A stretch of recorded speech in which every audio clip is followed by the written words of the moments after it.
እንደምናድራችኋል የዴሊ ፎረም ቤተሰቦች። ባለፉት 4 ዓመታት ተደጋጋሚ የግድያ ሙከራ እንደተደረገበት እስክንድር ነጋ ተናገረም። የፋኖ አባላት ሳያውቁ የሚደረግ ጽምዶ የተባለ ግንኙነት ተቀባይነት የለውም ሲሉም ነው ከዶጄቬለ ጋር ባደረጉት ቆይታ የተናገሩት።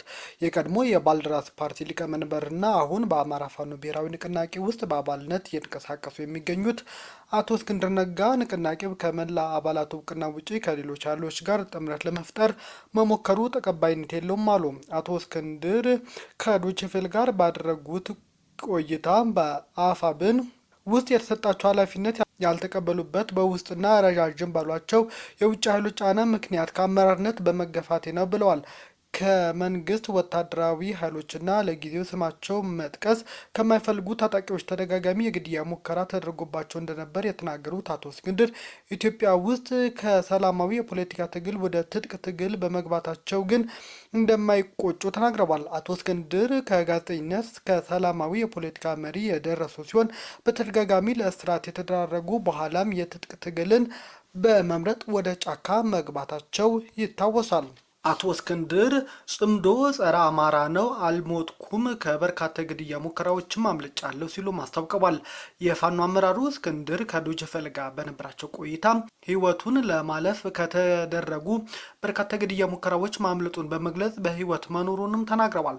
በቃለ መጠይቁ ወቅት በቅርቡ ስለተወሰነው ጽምዶ ጥምረት ተጠይቀው ምላሽ የሰጡት አቶ እስክንድር የጥምረቱ ዋነኛ መለያ ጸረ አማራነት እንደሆነ ተናግረዋል።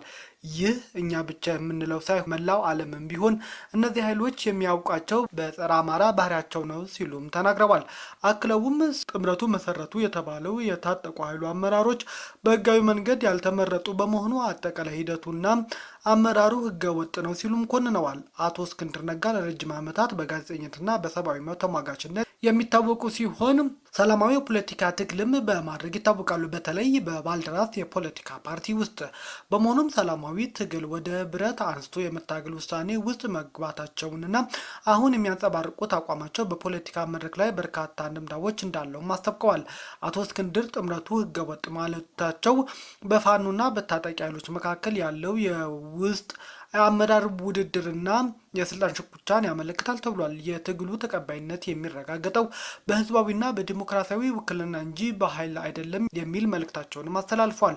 ለረጅም ጊዜ በሰላማዊ መንገድ ሲታገሉ የቆዩት እንደሆነ የተናገሩት አቶ እስክንድር በብረት የተደገፈው ትግል እንኳን ሳይቀር የህግ የዲሞክራሲነት ስነ ምግባር ማዕቀፍ ሊኖረው ይገባል የሚል እምነት እንዳላቸውም ነው ያስታወቁት። ጽምዶ ጥምረት ጸረ አማራ ሲሉ የፈረጁት አቶ እስክንድር በትግሉ ውስጥ ያሉት ጥቃቶች ግልጽ ለማድረግና ደጋፊዎችን በአንድ ዓላማ ስር ለማሰባሰብ ያለመ ፖለቲካ ግንባር ነው ብለዋል። በአጠቃላይ የአቶ እስክንድር ንግግር ሲታይም በሀገሪቱ የፖለቲካ ምህዳር ውስጥ አሁንም ቢሆን የአመራር ክፍተት፣ የስልጣን እውቅና ጥያቄና የርዕዮተ ዓለም ልዩነቶች በጥብቅ ከተከፋፈሉ ጉዳዮች መካከል ዋነኞቹ መሆኑንም ነው የሚያስረዳው። በትግራይ ክልል በድሮን ፍራቻ ምክንያት የመውሊድ በዓል በምሽት እንደሚከበር ተገለጸ። በትግራይ ክልል እስልምና ጉዳዮች ምክር ቤት ባወጣው መግለጫ እንዳስታወቀው ከሆነ በክልሉ ውስጥ የነቢዩ መሐመድ የልደት በዓል በምሽት ለማክበር እንደተገደደ አስታውቋል። ምክር ቤቱ በመግለጫው በዓሉ ሰኞ ምሽት በክልሉ ውስጥ በሚገኙ መስጂዶች ውስጥ እንደሚከበር ገልጾ ይህም የሆነው በተደጋጋሚ የሚፈጸመው የድሮን ጥቃት ስጋት በመፍራት መሆኑን አስረድቷል።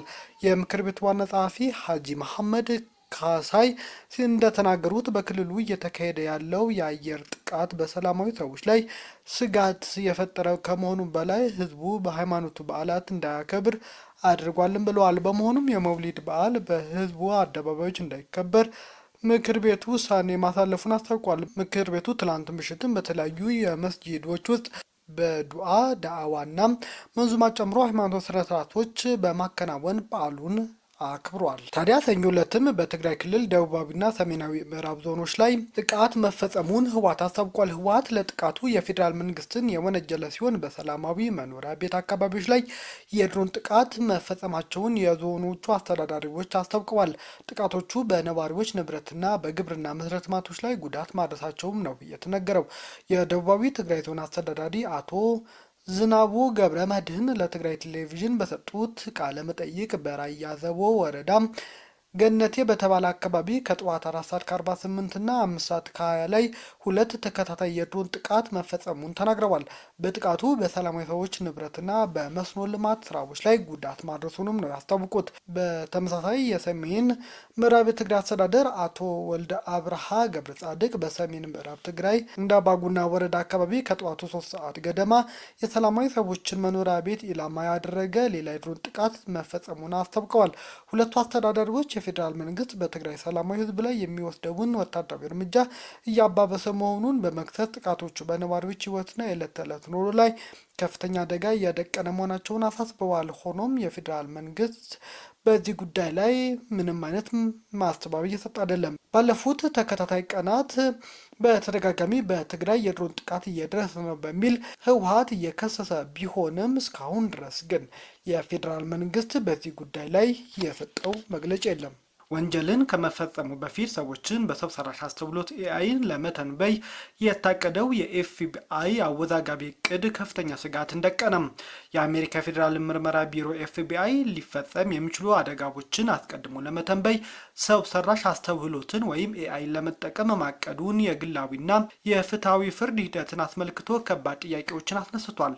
የኤፍቢአይ ባለስልጣናት በአሁኑ ወቅት የተሽከርካሪ እውቀትና የንግግር ማቀናበሪያና የመረጃ ግምገማዎችን በመሳሰሉ ስራዎች ላይ ኤአይን እየተጠቀሙ ይገኛሉ። ይሁን እንጂ ማንም ወንጀል ሊፈጽም እንደሚችል አስቀድሞ መተንበይ ከዚህ ቀደም የላቀና አደገኛ እርምጃ ነው።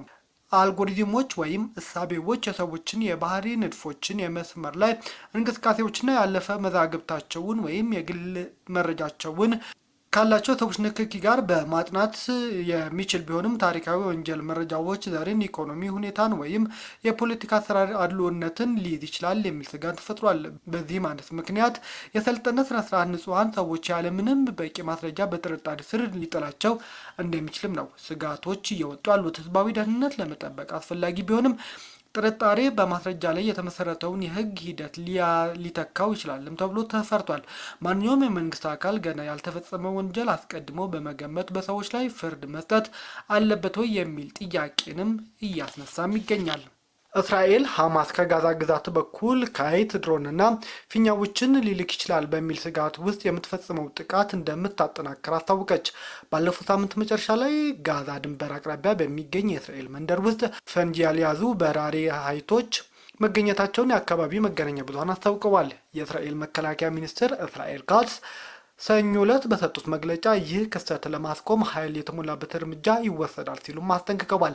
የጋዛ ጦርነት ከመጀመሩ አስቀድሞ ፈንጂ የጫኑ ፊኛዎች ባሉን ወደ እስራኤል ተልከው ነበር ያሉት ሚኒስትሩ ፈንጂው ጫካና እርሻ ውስጥ እሳት አስነስቷልም ተብሏል። ሐማስ እሁድ ወደ እስራኤል ገብተዋል የተባሉት ኃይሎች የእርሷ አለመሆናቸውን በመግለጽ አስተባብለዋል። በጋዛ ፍርስራሾች ውስጥ ንጹሐን ልጆቻቸውን የሚፈልጉ ህጻናት የሚጫወቱበት እንደሆነም ተጠቅሷል።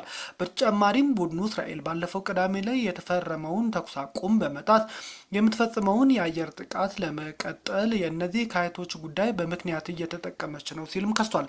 ባለፈው ሳምንት አርብና ቅዳሜ ላይ ከጋዛ ድንበር 800 ሜትር ርቀት ላይ ባለው ኪቡትን ሃልኦዝ የተባለ መንደር ውስጥ 4 ኃይሎች ተገኝተዋል። ከዚህ በፊትም በደቡብ እስራኤል ሌሎችም ስፍራዎችም ተጨማሪ ኃይሎች መገኘታቸውን የአካባቢ መገናኛ ብዙኃን አስታውቀዋል። መገናኛ ብዙኃኑ የጠቀሷቸው ወታደራዊ ምንጮች ወደ እስራኤል ከገቡት ኃይሎች ጀርባ ሐማስ እጅ እንዳለና በራሪዎቹ የላከውም እስራኤል ምን አይነት ምላሽ እንደምትሰጥ ለመፈተን ነው ሲሉም አስታውቀዋል። እነዚህ ኃይሎች ላይ ግን ምንም አጠራጣሪ ቁስ አለመገኘቱን ስጋት እንደማያጋራጡ ወታደራዊ ምንጮች ገልጸዋል። ይሁንና የመከላከያ ሚኒስትሩ እስራኤል ካትዝ ምንም ትዕግስት እንደማይኖር ተናግረዋል። ባሉን የሚታየው እንደ ካይት ነው፣ ኃይት ደግሞ እንደ ድሮን ፈንጂ ኖረውም አልኖረውም ብለዋል። ሐማስ በበኩሉ ከእስራኤል በኩል የሚሰማው ውንጀላና ዛቻ አደገኛ እንደሆነ አስጠንቅቋል። ኃይቶች ከተፈናቃይ ካምፕ የመጡ ህጻናት የሚጫወቱበት እንደሆነም ነው እያስታወቀ ያለው። በናይጄሪያ የ101 ዓመት አዛውንቷ እያነጋገሩ ነው። የናይጄሪያ ባለስልጣናት እድሜያቸው 101 ዓመት የሆናቸው አንዲት ባለጸጋ አዛውንት ካናቢስ እጽ በመሸጥ ወንጀል ተጠርጥረው በቁጥጥር ስር መዋላቸውን አስታውቀዋል። ቅም አያት እንደሆኑ የተገለጹት ኤስተር ኦጉንማቦ ቅዳሜ ዕለት በናይጄሪያ ደቡብ ምዕራብ ክፍል በሚገኘው ኦጉን ግዛት እንደተያዙ የአገሪቱ የአደንዛዥ እጽ ቁጥጥር ተቋም አስታውቋል። የተቋሙ መገናኛ ብዙሃን ዳይሬክተር ባባፌሚ እንደሚናገሩት አዛውንቷ ለአካባቢው ነዋሪዎች ሊሸጡት እንደነበር የተገለጸ 90 ግራም የሚመዝኑ ትናንሽ ካናቢስ ቅጠሎች ተገኝቶባቸዋል። ተጠርጣሪዋ አደንዛዥ እጹ ወደ መሸጥ የተሰማሩት ሱቃቸው በእሳት ከተቃጠለ በኋላ መሆኑን ለመርማሪዎች እንደተናገሩ ተቋሙ አስታውቋል።